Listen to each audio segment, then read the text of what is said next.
Okay. I don't know what's going on, but we have another screen in the class, which I don't understand. I'm trying to find out who is in charge. Um, so I think, Tasha, could you find out so that can be turned off because that's not our class. Yeah. So anyway, we can start, but and I think someone will take care of that class. But anyway. Hello, everyone. Good morning. So we have our last guest lecture for our global Ini health yang kemarin class. anjing, ini senam nih kemarin. Saya lagi di gedung A nih, mau eval. Tiba-tiba eval. Okay. Sorry about that. I'm still trying to have some of the students enter the Zoom, but we'll get to that soon. But we'll just have to start. Um, Yeah, so today we have our last guest lecture for the Global Health course, and we have Dr. Sarah Abe from Area today. So I will just quickly introduce Sarah. So Sarah is Manager of Healthcare at Area, and she is actually in Indonesia, but I think due to the setup of our class, I cannot really invite her in person to give the lecture. But maybe in another opportunity, we get to visit Sarah at Senayan, or if area has other events, maybe we can participate. So please make sure everyone has their audio muted throughout the session. Please make sure. And at the end of this, we only have like less than 1 hour of the lecture, and then after that, we have some time for question and answer. And after 11 p.m., you will have the quiz and to wrap up all the course. So I think I'll just hand over to Sarah. Sarah, the floor is yours. Thank you very much, Dr. Rizka Molina, for the warm welcome, and good morning to everyone. I see some students are still joining, but I think due to the limited time, maybe I'll just go ahead and get started. So allow me to share my screen. Let's see. Can you give me permission to share the screen? Oh, hang on. Yang megang akunnya siapa ya? Boleh dikasih ini enggak?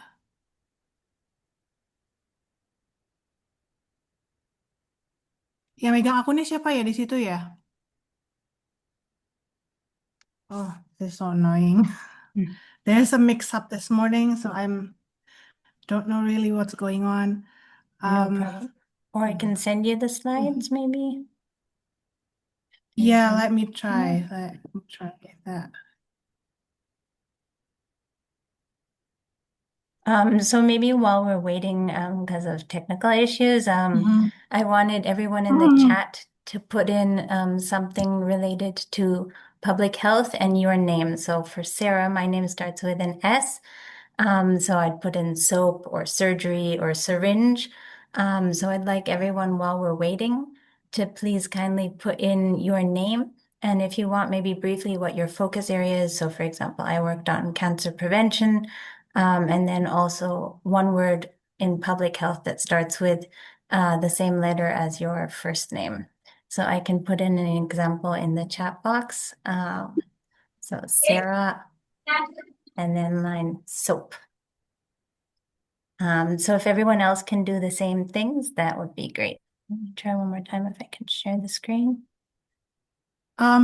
I think you can try sending it to me, Sarah. Okay. I already asked the host to give you the permission, but I'm not sure. But I'll just share it on here for you. Oh, okay. I just sent Oh, it. okay, yeah. Mm-hmm. Okay. Okay, so can everyone also do the same? Briefly put your name. So like in the chat box, I put in Sarah soap or syringe, bintang bacteria. Very nice. Well done. And I'm expecting at least 231, maybe up to 338 when everyone's joined. Adhini antibiotics, very creative. Yeah, try to be as innovative as possible. Naifa nutrition, very nice. This is where I also get a feel for what kind of interests you might have. And Dr. Rizga, if you've received the slides, feel free to Yep. share. Okay. Yeah, on it. And you can just keep putting your names and a word in public health in the chat box as we get started.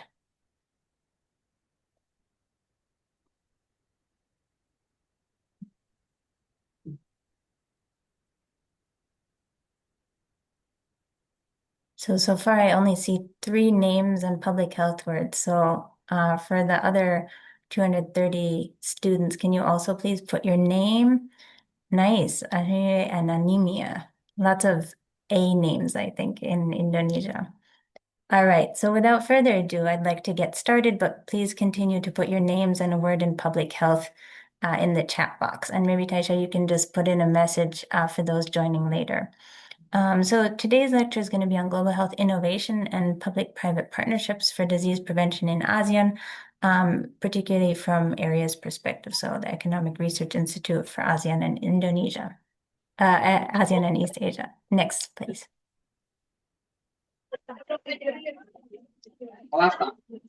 So brief overview, we're going to start with introductions. So we're already doing brief introductions in the chat box, what's feasible with 300 plus students.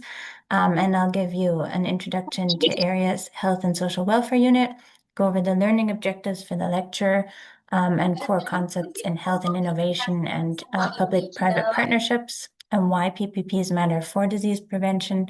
And the focus of today's lecture is going to be on ASEAN, so the region as a whole, and health innovation ecosystems. And then at the end, based on the pre-class assignment, thank you all for completing the assignment with both topics of interest and questions. We'll talk about some of the area initiatives, Health Innovation Spark, and then some regional collaboration, both on innovation and then particularly on the topic of aging. Nesha glucose. Oh, now we're getting some mismatched name, and the first letter of the public health word doesn't start with the same letter. That's okay, but if you can, please try to find a public health word that starts with the same letter as your first name. So the introductions in the chat, as we're already doing, please put your name, Sarah, and then SOAP, public health word that starts with the same letter. Nice, malaria. Okay, that's one of our focus areas too. Next, please.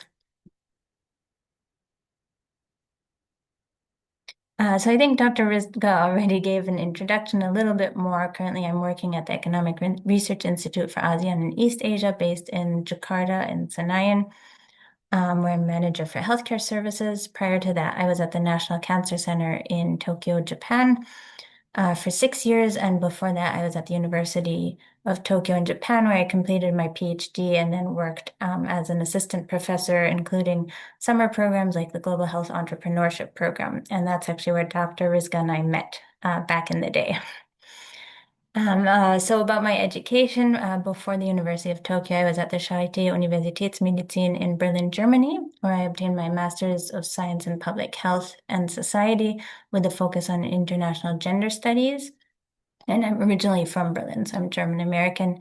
And before that, I was in Boston, where I obtained my Bachelor of Science in Political Science in Government specifically. So it's all kind of linked, but it's certainly not a linear trajectory. So if anyone's wondering after master's whether to continue for PhD, there's many different paths open to you. And feel free, we'll leave some time at the end for questions. So if you want to ask about career trajectories or different opportunities, feel free to ask. Also, if there's no time to answer it in our short lecture period, feel free to put it in the chat box or email me later, and I can get back to you. Next, please. So my research interests are quite broad, generally global health policy, and then within that, more specifically, epidemiology, especially cancer risk and prevention, nutrition. I've mostly been looking at the Japanese diet, so fish, green tea, soy, fermented versus unfermented, and then also social epidemiology such as marital status, sleep. I did some work on maternal and child health, especially with the Cochrane collaboration systematic reviews. And for the last 6 years, I've mostly been working on cohort survival analysis with cancer and other NCD outcomes, as well as large pooled analyses within consortia. So looking at data from 1.5 million participants where available. And then more recently, I've started exploring health innovation and public-private partnership. So thanks. I see the names are still coming in. Assessment, dysentery, great. These are all very exciting. Yes, years of life lost. Wow. Okay. Creative too. Next slide, please. So briefly about area. This is an introduction to my current affiliation. I'd like to ask one of the students who can name the now 11 ASEAN flags in alphabetical order at the bottom. Any volunteers?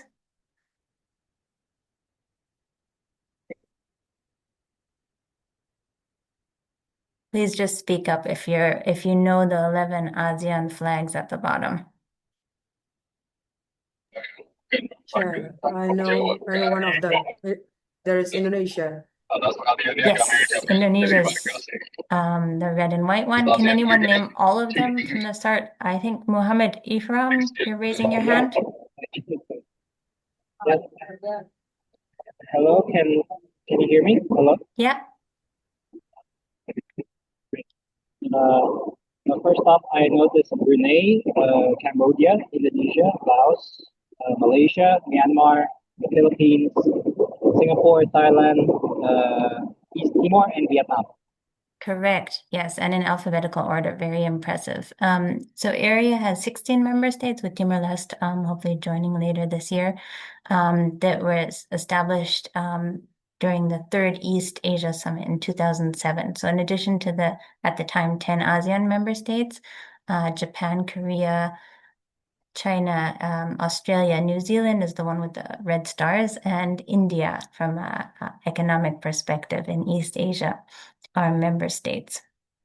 And the mandate is, and I'd like to ask who's heard of AREA before. So can you give me a brief show of hands with a thumbs up or other reaction?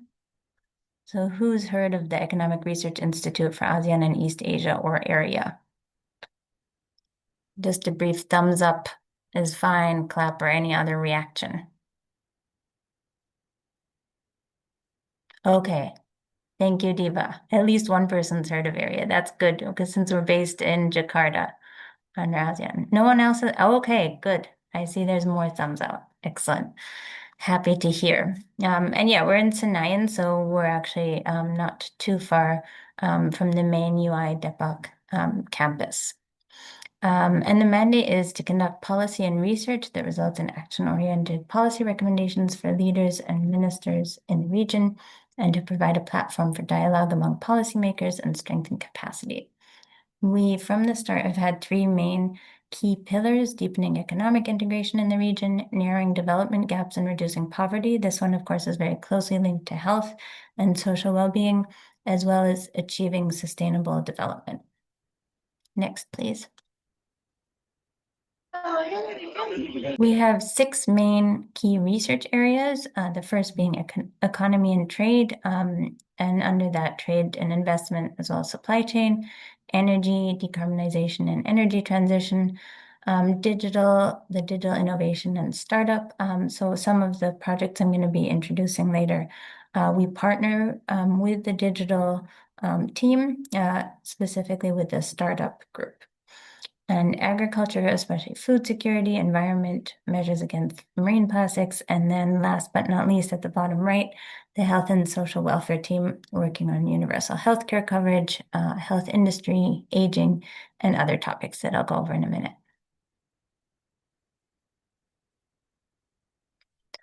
So within health and social welfare, we have 3 main flagship initiatives, and as well as some other key initiatives. One being diagnostics and medical devices, working on the ASEAN Essential Diagnostics List, ADXSR, the ASEAN Diagnostic Security and Self-Reliance, and social welfare. We have 2 longitudinal studies, one in the Philippines and one in Vietnam, specifically looking at an aged population. We also look at the financial stability under the fifth scope project. Again, also this is related to older persons. And the pillar that I'm mostly working on is MEX, the medical excellence in Asia. So we have the HIT series. Next week, we're going to be launching our second one, HITs for Women. And after a very successful first one, HITs for Kids last November. We also work with our counterpart, Medical Excellence Medical in Japan, with country-specific projects in India, Indonesia, Thailand, and Vietnam. And then at the bottom are some of the additional key initiatives. These are mostly regional, so ASEAN One Health, ASEAN Post 2015 Healthcare Development, and then the medical scholarship, as well as some epidemiological research with the institutes in Japan under EpiIDEA. And that's a pilot study with working with 5 countries in the region. So under the Medical Excellence in Asia initiative, we have several regional projects focusing on themes such as aging,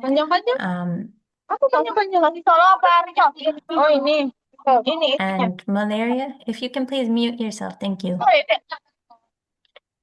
Aplama, so the Pacific Leaders Malaria Alliance, and then country-specific tailored initiatives. So in Vietnam, at least for the past years, the focus has been NCDs, especially cancer, and now the shift is maybe more toward health screening, still linked with NCDs, following the Japanese comprehensive medical checkup system, Ningendok, and also aging, because that's coming in all ASEAN member states. Thailand has really embraced the wellness industry and well-being. This is led by the government under the Ministry of Public Health.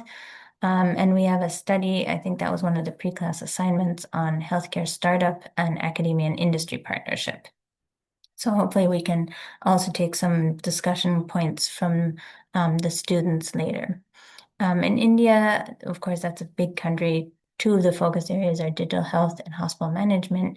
And in Indonesia, also healthcare startup and academia industry collaboration and sustainable health financing. So for the rest of the lecture, I'd like to focus mainly on Indonesia with some comparisons at Thailand, and then also cross-border initiatives that are important in Indonesia and also in the region as a whole.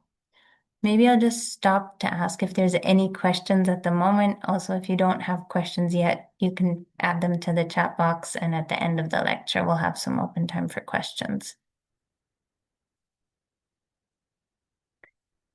I see some other nice public health words: neglected tropical diseases. Another Sarah, sustainability, excellent.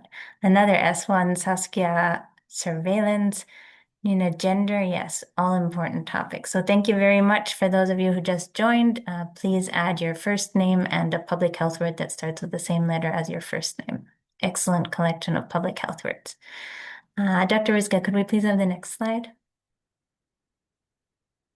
So now we're going to delve into the actual content of today's lecture. So the learning objectives is to go over the concepts of health innovation in global health and the regional contexts, and looking at the different areas that are involved, the rationale for public-private partnerships, PPP, in disease prevention. Third, to explore real-world ASEAN examples. So as I mentioned, especially from Indonesia, and then with some comparison in Thailand and other regional initiatives, especially for aging. And then apply PPP design framework to a public health problem. So dengue or diabetes. We probably won't have time to get to that, but that's something hopefully as a key takeaway from this lecture. You could apply some of the basic principles from PPP and design framework, systems thinking, to your own research. I think this is one of the last lectures before you start the long break. So maybe some of you have some of your own projects. Next slide, please. So the core concepts in health and innovation and public-private partnerships. So global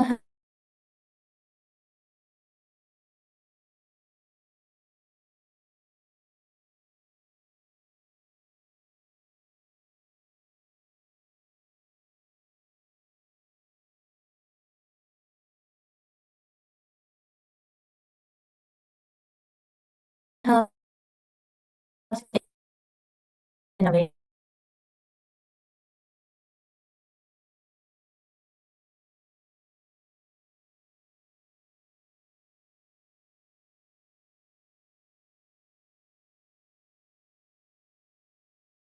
innovation scope.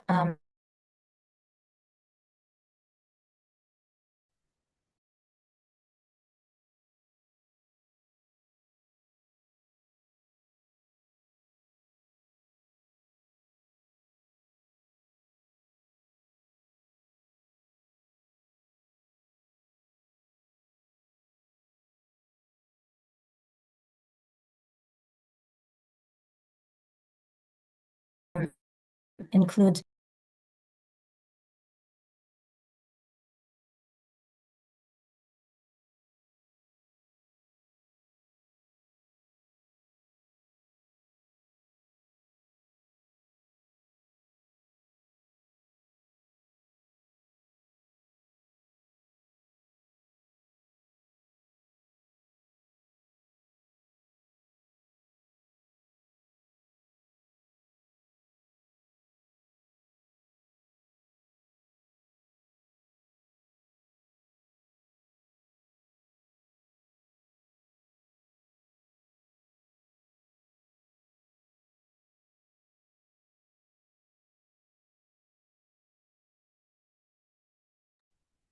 Sebentar ya, terlempar.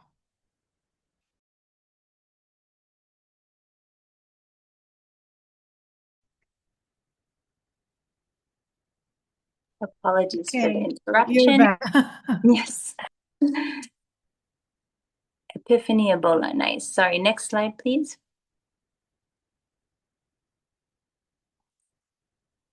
So the core concepts in health and innovation, there's a broad scope for innovation. As mentioned, the delivery, financing, the governance to address population health challenges, and that's why one can't only have private sector or the government, but one actually needs to have collaboration, the PPPs, between public sector and the private sector. The service delivery model is innovation like telemedicine. So particularly during the recent pandemic, there was a boom in applications and various different forms of telemedicine, also an expansion of the ecosystems and financing support for startups and also for other alternative methods of service, especially in resource-limited settings, although sometimes there's internet lack of connectivity and also, of course, lack of actual clinics and hospitals.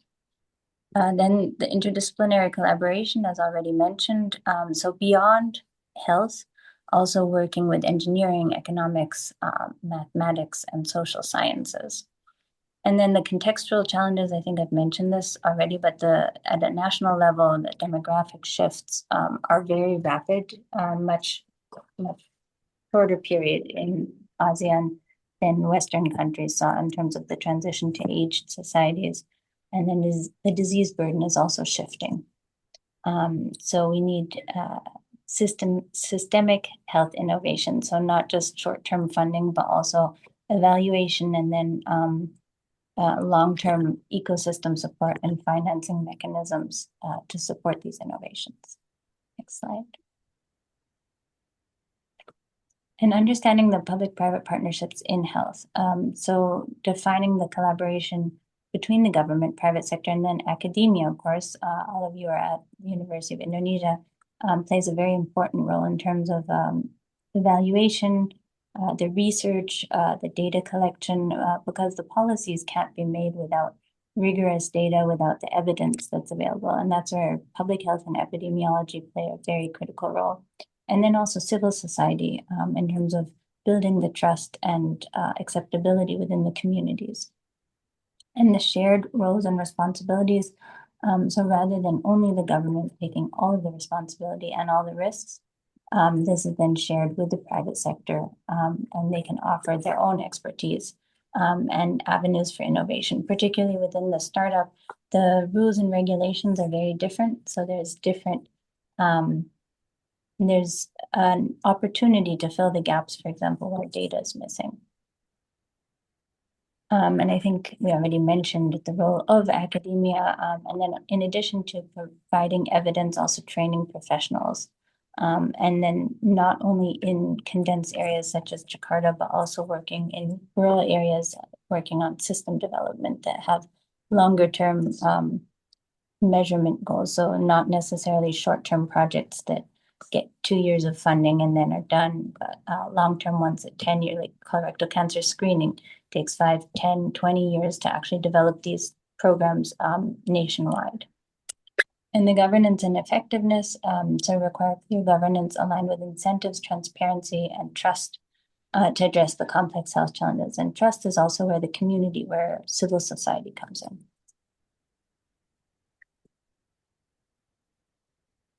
Next, please. Why PPPs matter for disease prevention. Next. So the role of the public and private sector governments face budget cuts, of course, and limitations and workforce challenges, while the private sector can bring in innovation and investments, especially to scale up the prevention efforts. So of course, at national level, that's where the national government comes in, but for small pilot projects, one might need initial investment from the private sector to replicate studies on a large scale. And technological innovation in prevention, so the telecommunications partnership enable nationwide health messaging and digital disease surveillance systems for rapid response. So this again is directly linked with the recent COVID-19 pandemic, but also general Kira public health. SPSS, PPPS. Pikiran kita. Public health surveillance systems. And the sustainability through market models. So again, embedding the prevention in affordable market-based health products. So through incentivizations or also through public health services. Recently, the free health checkups were implemented in Indonesia. But again, one needs data in terms of how many doctors to train, how much equipment will be needed. For example, for cancer screening, depending on what age and how often the screening will happen, and also distribution in terms of the number of the population. And the community trust and cultural relevance. So this again came out in a recent work we've been doing on colorectal screening implementation in Indonesia, because what works in Japan and Taiwan, for example, have very robust colorectal cancer screening models.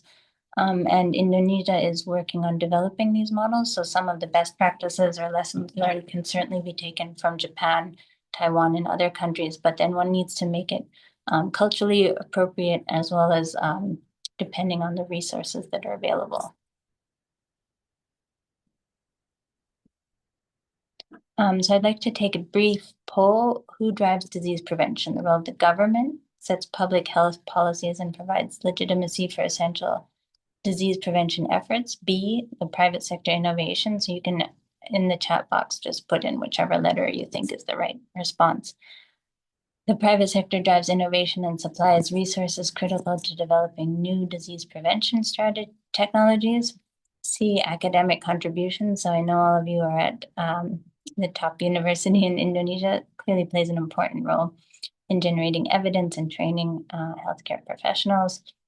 Or D, the community engagement. So the community plays a key role in adopting health practices and sustaining disease prevention measures. No responses.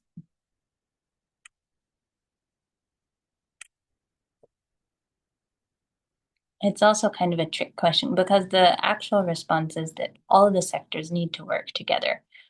So it's not just one single, of course, each single one has an important role in terms of driving different aspects in disease prevention, but it's all of the players need to work together. Next slide, please. So now I'd like to look at actually some examples from ASEAN, so the innovation ecosystems. This was a report published by the Area Health and Social Welfare Team with partners, corporate directions based in Japan that helped conduct the interviews both in Indonesia and Thailand. And I believe from the brief responses that I saw, some of you actually looked at this study in more detail and also had some questions. Next slide, please.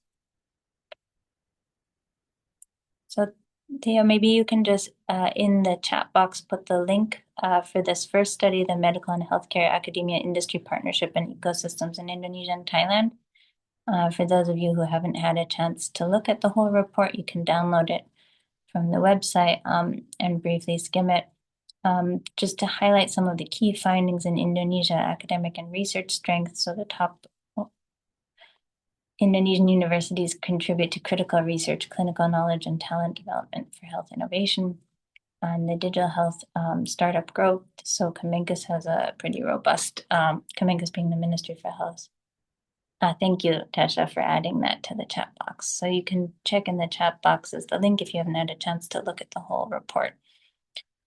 Kemenkes has a whole department in charge of digital health, working with startup growth and the rapid expansion of telemedicine, especially during the COVID pandemic, but then funding has subsided slightly. So some of the programs that were existed now don't have sustainable funding, so they need to look at other resources. Some of the challenges that came up were the fragmented academia industry links, the regulatory hurdles, and that's common across ASEAN and other countries, maybe even more so, and uneven healthcare access, limited ecosystem potential. Again, of course, much of the funding and the academia government is concentrated in Jakarta and other major cities, while a lot of the rural areas lack these hubs. And the role of the public-private partnerships, so incentives, but one needs to be careful, of course, with incentives in terms of COI and the collaboration platforms to support policy and funding frameworks. Next, please. So just a few highlights from Thailand. And after I finish this, I'd like to ask if there's any students that read the report and had any comments, something that stood out to you, or any questions about the findings or further research suggestions also on the topic. So in Thailand, in comparison, has a more mature health innovation ecosystem with a very strong government support, government as a whole, and especially the Ministry of Public Health, as well as private sector collaboration. So in Thailand, the biomedical research and medical tourism play a key role. And there's some very successful public health programs that could serve as leads for other ASEAN member states. So, for example, universal health coverage and tobacco control, alcohol reduction, and involving multiple sectors. And lastly, the governance and policy impact. So Thailand's governance and consistent policies provide important lessons for ASEAN's health innovation development. So I'd like to briefly ask if there's one or two students that read the full report and whether you have any comments, things that stood out to you, or questions.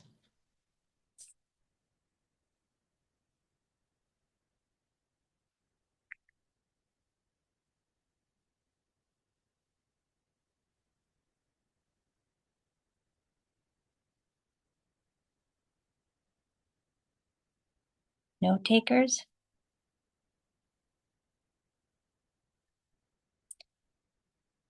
Okay, I didn't actually, I have read the report briefly in the chat. Feel free to speak up if you can. I noticed that the two main strategy in collaboration with Japanese companies, why Japan? Thank you for that question. So the partners that conducted this study are actually based in Japan, and so that's why the comparison was Indonesia, Thailand, Japan, and then Singapore. Again, looking also at high income country settings, so Japan, Singapore, and then Indonesia and Thailand with similar in terms of GPD, but not necessarily similar in terms of development of the other policies and ecosystem. Thank you for asking about that. Any other comments or questions about this report? You can also feel free to unmic yourself and ask.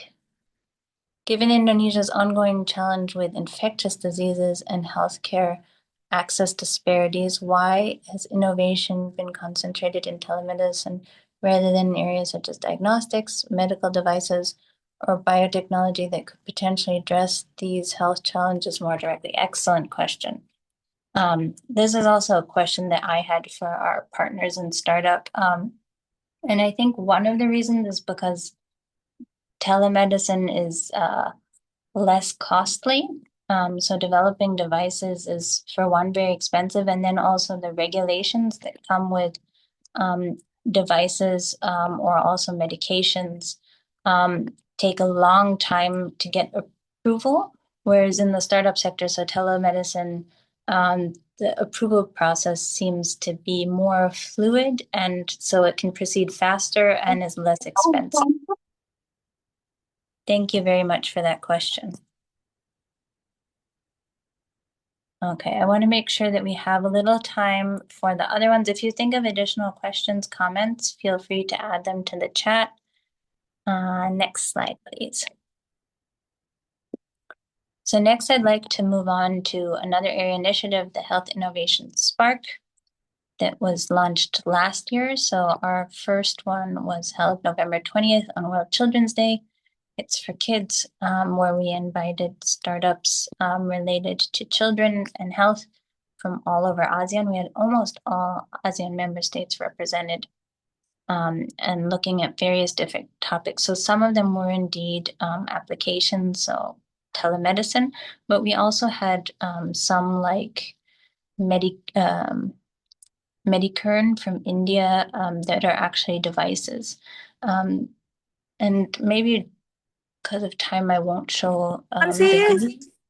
Oops, but you can check the video later on YouTube if you go to area and hits for kids. It's only 5 minutes or so, and it gives a snapshot highlight. I'd like to hear from one or two students. Again, you can unmic yourself or you can put your comment in the chat box. What were some startups that from the Hits for Kids event that stood out to you? What were some questions that you'd ask the founders? Yeah, because I saw that there were definitely a few comments for the Hits for Kids startups.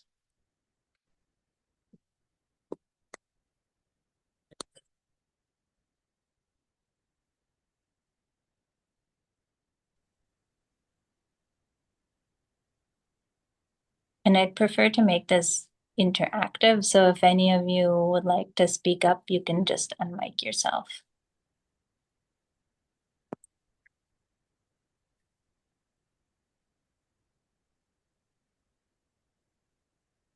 Okay, Tasha, thank you for adding the Hits for Kids summary. So there's links to all of the 11 startups we actually had last year.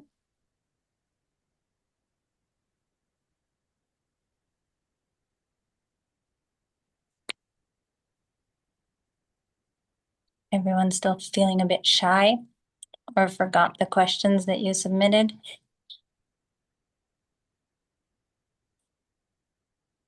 All right. Well, if there's no immediate comments or questions, we can still get back to that later. So Dr. Rizka, maybe we can move to the next slide.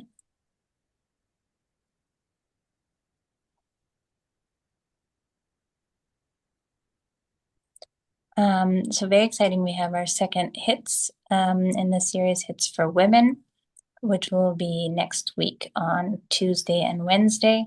I've added the agenda for the first day, and most of it will be in person, but we have 2 hybrid sessions. So the pitching session, thank you, Tasha, for sharing the registration link. You can actually feel free to register.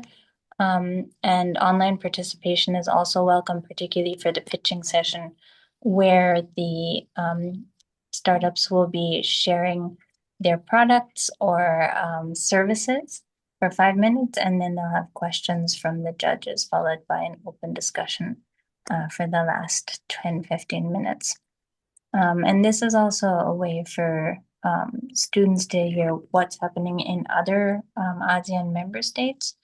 So we do have 2 fast female as well as Amora. Both are from Indonesia and then from various other ASEAN states. In the afternoon, we'll have a World Cafe and one-to-one matching. And then the award ceremony will also be hybrid. So again, similar to HITS for Kids, I know that a few people submitted comments and questions. So I'd like to ask you to please put them in the chat box or just unmic yourself. I'm hoping to actually get some dialogue and some feedback ahead of this event. Don't be shy. I can help you not translate. You have to try speaking in English. But I can help you ask the question if you need. Let's see some comment. Maria, do you want to ask the questions directly, please? Aku lagi sambil kerja jadi boleh lewat ini aja ya, lewat komen aja ya, Bu. Oh, okay. Thank you. Okay. Yeah, she's not really in the place where she can speak aloud. That's why she put it in the chat. How do we guarantee? So ASEAN universities are simply treated as a gateway or a target market for Japanese firms to run clinical trials.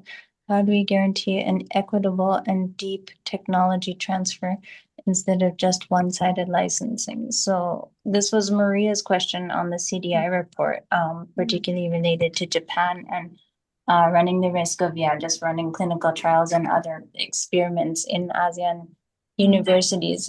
So one of the areas, I think, strengthening the regulations within the ASEAN member states, so at national level and then also regional level. So that's where areas also playing a role for the essential diagnostics list. For example, there's the national NEDL and then also the ASEAN-wide essential diagnostics list. From the clinical side, so coming, for example, from the National Cancer Center in Japan, they have a Bangkok office atlas that runs clinical trials collaboratively in Japan and in ASEAN member states, especially for rare cancers. And from the clinical trial leads, they were hoping for more regulations in ASEAN. So I think that's an area, one definitely needs to make sure that protection of both the patients, but also adherence to compliance to the regulations. Where the regulations are non-existent, it's very difficult.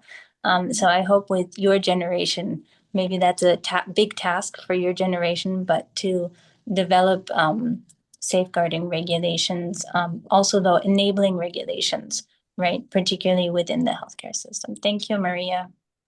I think there's another question on Valerie. Valerie, do you want to unmute yourself and ask directly? Okay, Buriska, I can open my mic right now. So I've read about the fast female one since there's a lot of wellness apps around there, and there's a lot of them who consider men as the default user. And I personally think this is such a step forward to ensure like the equity for women in healthcare, and it's such a great tool.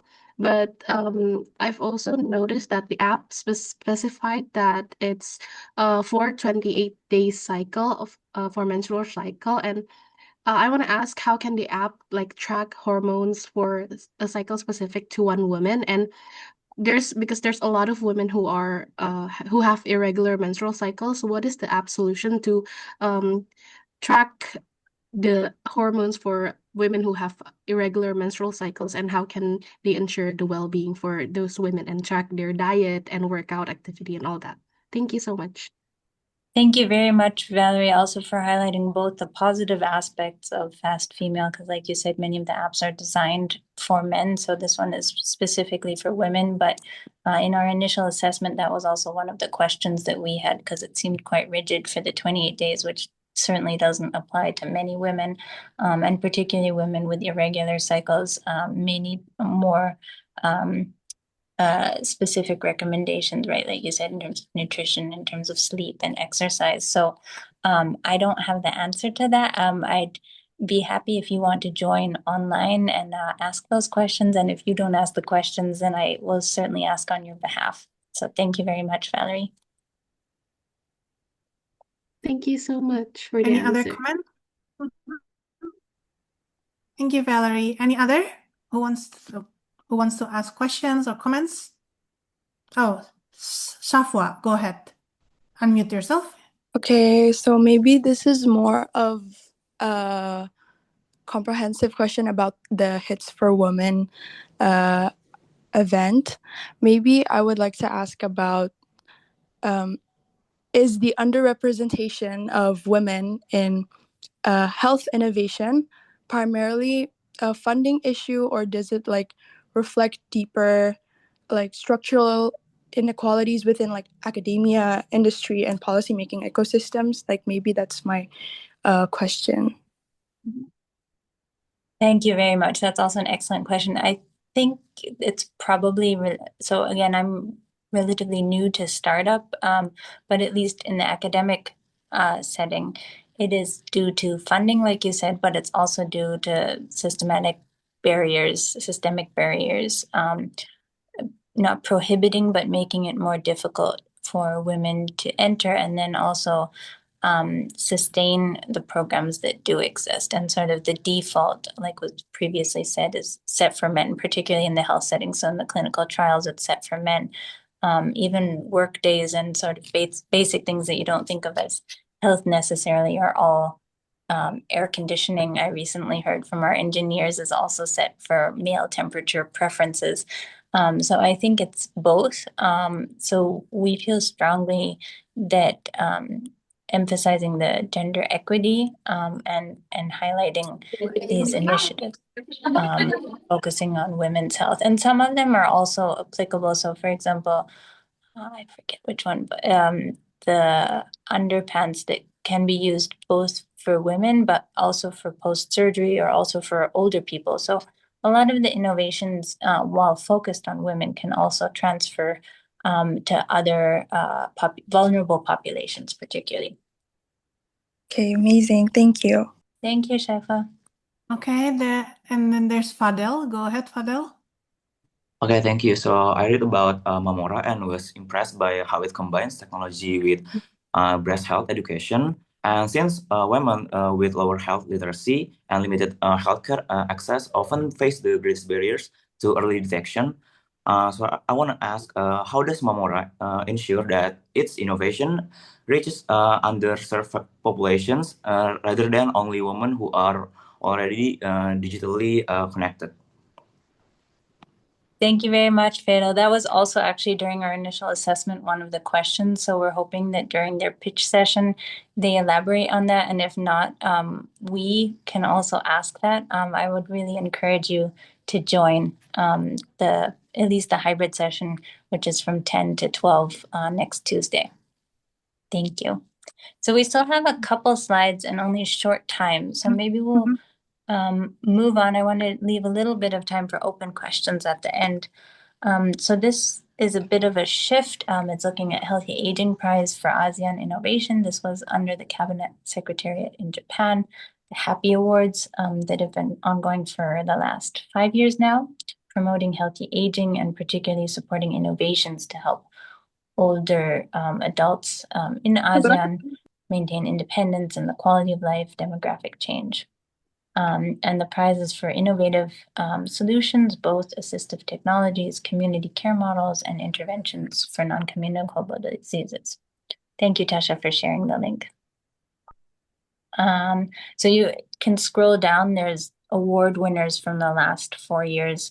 If you want to look at some bicycling, for example, in the Philippines, community nursing, to get some ideas. And some of these could be transferable, again, cross-border. What works in the Philippines may need to be contextualized in Indonesia, but like the basic idea or model could be transferred.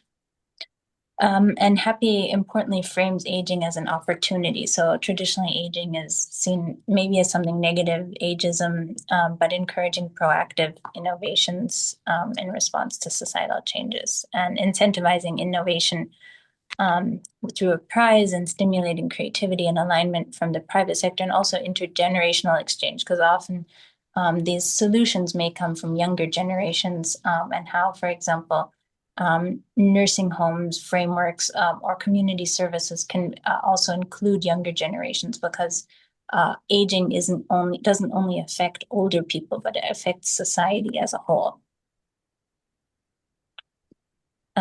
So again, does anyone have any comments or questions specifically for Happy? Best female. No.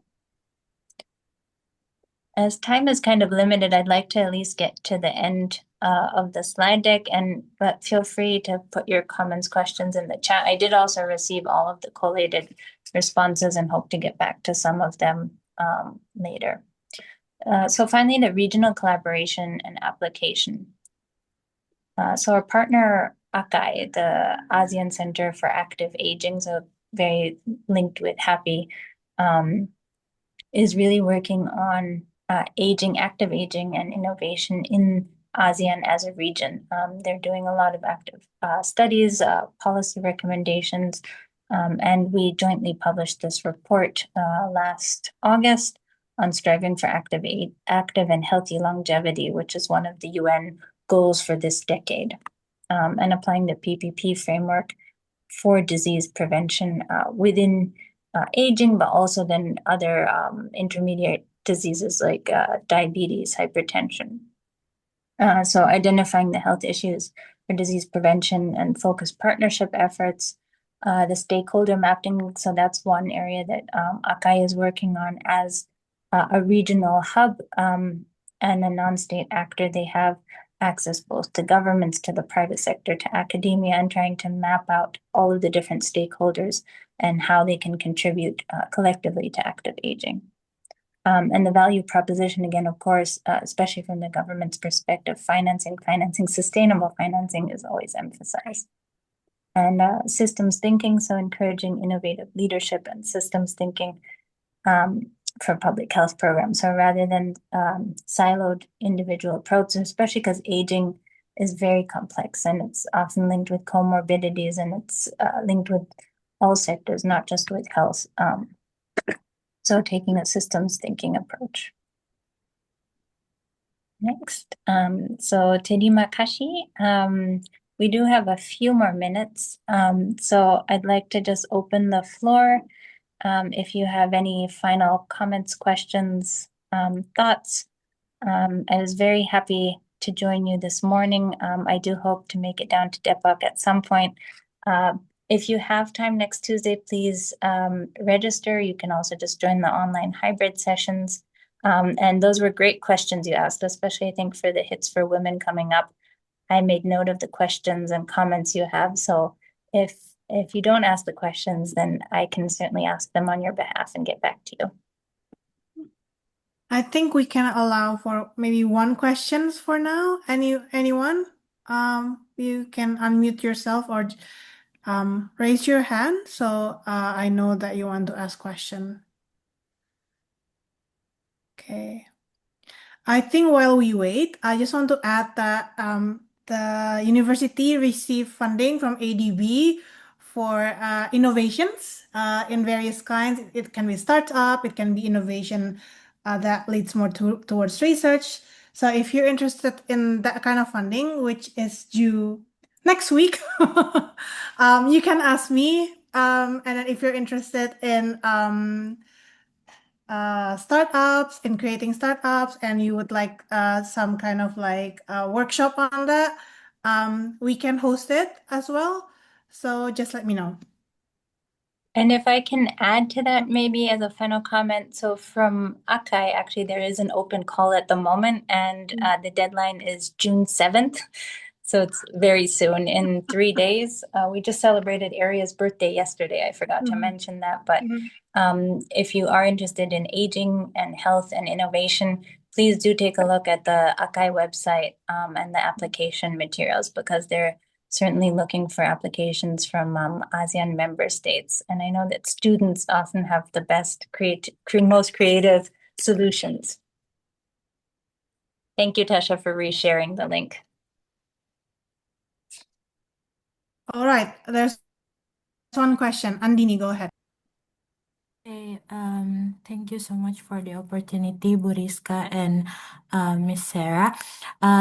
Last night I read about the in the Akai website, and one of their innovation is actually a gamified like an app that aims to empower older people to build self-managed habit with it's called Melo Life. And I was wondering regarding the innovation, how does it apply to older people that maybe don't have a good digital literacy, and will it still be hard to understand and operate the app? And I also wonder that how does this app cater to older people that live in the area that is hard to get an internet connection, or yeah, just like an internet connection, because here in Indonesia, not all area have a good internet connection. Even in Depok, we sometimes struggle to operate things, and I was wondering that how can Mellow Life or maybe Akai solve that problem so that the app can be accessible to many people, and maybe can be operated in Indonesia. Thank you so much. Thank you, Andini. Yes, so I think literacy, digital literacy for older people is very important. And then also though, the internet, I mean, as you saw, mine froze, even though I'm based in Senayan. So that's not a single shot solution. But I think that requires, again, the government and then also private sector, hopefully expanding the access and stability. So unfortunately, I'm going to have to say goodbye for now because I have a next meeting. Thank you very much, Dr. Rizka, and to all of the students for your active participation. No worries. Thank you very much, Sarah. We're looking forward to have another opportunity, maybe to meet you in person in Depok. Yes. All right. Thank Bye. you. Oke, ini sudah selesai, tinggal kuis ya Tasya ya, tinggal kuis. Tapi mau mengingatkan aja, kami memang ada dana hibah dari DIR BTUI. Jika ada yang tertarik untuk inovasi atau mencoba memulai startup, bisa kontak saya. And then apa namanya, deadline-nya sih cukup dekat ya. Tapi kalau pengen tahu atau ingin lebih familiar lah dengan inovasi dan startup, kami bisa fasilitasi dari unit riset FKM UI. Oke, terima kasih banyak. Mohon maaf ada sedikit ya, banyak kurang lebih technical issues pagi ini, tapi terima kasih, dan ini sesi terakhir dari mata kuliah Kesehatan Global. Semoga sukses. Sampai bertemu di kesempatan lain, mungkin mata kuliah lain. Oke, silahkan untuk tetap di ruangan untuk mengerjakan kuisnya. Tasya nanti nyusul aja ya ke meeting kita yang selanjutnya. Oke, saya kasih hostnya ke Tasya, lalu saya harus leave duluan. Oke, good luck kuisnya. Oke, teman-teman, masih dalam proses sebetulnya untuk diupload, jadi ditunggu terlebih dahulu, teman-teman. Oke.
Tunggu sebentar, teman-teman.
Izin bertanya Kak, ini kuisnya kok belum ada ya?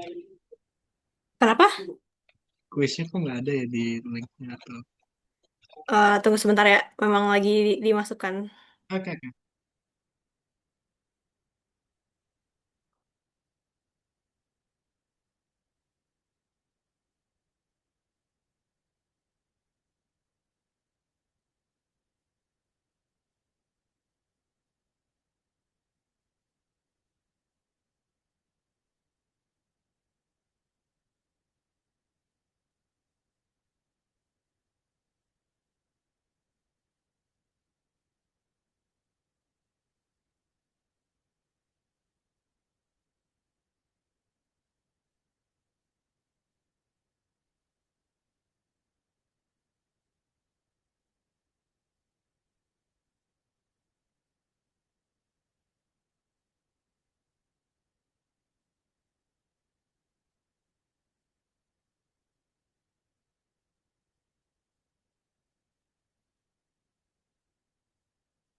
Tunggu sebentar teman-teman, tolong jangan di-attempt dulu. Masih em, masih dalam proses menambahkan soalnya. Oke, sorry. Em,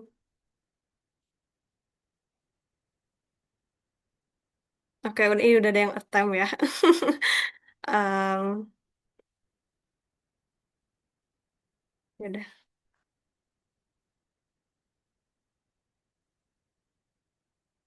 Oke, nggak apa-apa. Mungkin nanti akan dibuat asinkronus aja ya teman-teman untuk kuisnya.